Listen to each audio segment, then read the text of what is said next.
उत्तरा उत्तराची आणि माझी फार पूर्वीची मैत्री आहे. अगदी तिने पण नवीन नवीन स्टार्ट केलं होतं हे सगळं निवेदन आणखी मुलाखती वगैरे. त्यावेळेस मी पण नवीन नवीन स्टार्ट केलं होतं.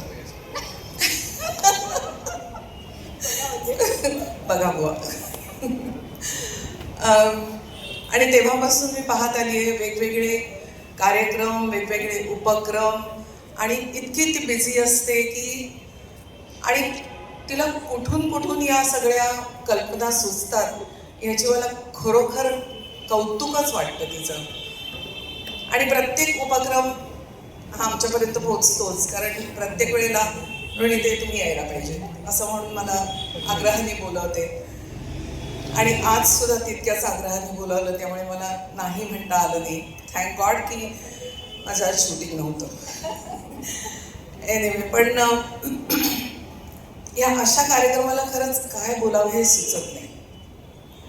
आपल्याला देवाने घडवलंय ते पूर्ण घडवलंय, काही लोकांना अपूर्ण केलेलं आहे, आणि त्या अपूर्णतेवर मात करून जेव्हा ही लोक आपल्या समोर येतात तेव्हा आपण निशब्द होतो.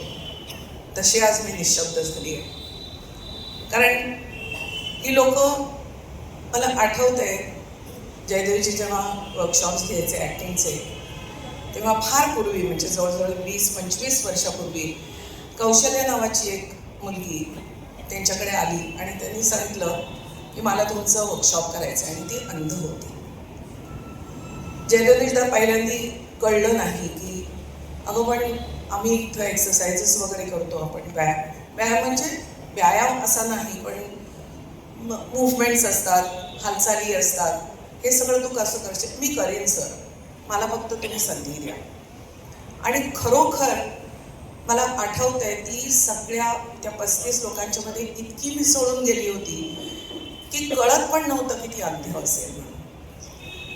आणि त्याच्यानंतर काही वर्षांनी नाट्य दर्पण नावाचं एक मासिक होतं, त्याचा पुरस्कार सोहळा असायचा, आणि त्याच्यामध्ये जवळजवळ 15 वर्ष मध्ये गेली असतील. आणि एका पुरस्काराच्या सोहळ्यामध्ये असं कळलं की 2 अंध एक छोटीशी एकांकिका 15 मिनिटाची सादर करणार आहेत. आणि अंध म्हटल्यानंतर आता हे कसे सादर करतील म्हणून सगळ्यांची दृष्टी अगदी खिळून राहिली होती, आणि त्यांनी सुंदर एकांकिका एक सादर केली. आणि त्या एकांकिकेमध्ये ती पाहत असताना म्हटलं, मी जयदेवजीला म्हटलं, जयदेव ही आपली कौशल्या तर नाही ना? तर तीच होती. तिला माहीत नव्हतं आम्ही असू, आम्हाला माहीत नव्हतं ती तिथं समोर स्टेजवर असणार आहे. त्यामुळे आम्ही जेव्हा मागे एकांकिका संपल्यानंतर म्हटलं आपण जाऊन भेटायलाच पाहिजे हिला, म्हणून मी आतमध्ये, आम्ही दोघं जण आतमध्ये गेलो. इथं रवींद्रलाच तो कार्यक्रम होता. आम्ही ग्रीन रूममध्ये गेलो आणि मी तिला कौशल्या म्हणून हाक मारली, अय्या रणिते आलात तुम्ही? नुसत्या हाकेवर तिने 15 वर्षांनी मला ओळखलं. म्हटलं अगं किती छान केलं. अरे तिला अभिनंदन वगैरे केलं, आणि नंतर हळूच ती म्हणाली, सर दारात का उभे आहात, या ना. आणि मग मी तिला विचारलं, म्हटलं कसं तू ओळखलंच कसं की जयदेवजी पण आलेले आहे तिथे? ती म्हणाली, रणिताई त्यांच्या सिंथॉलचा वास लपतो का? त्यावेळेस ते सिंथॉल वापरायचे पावडर.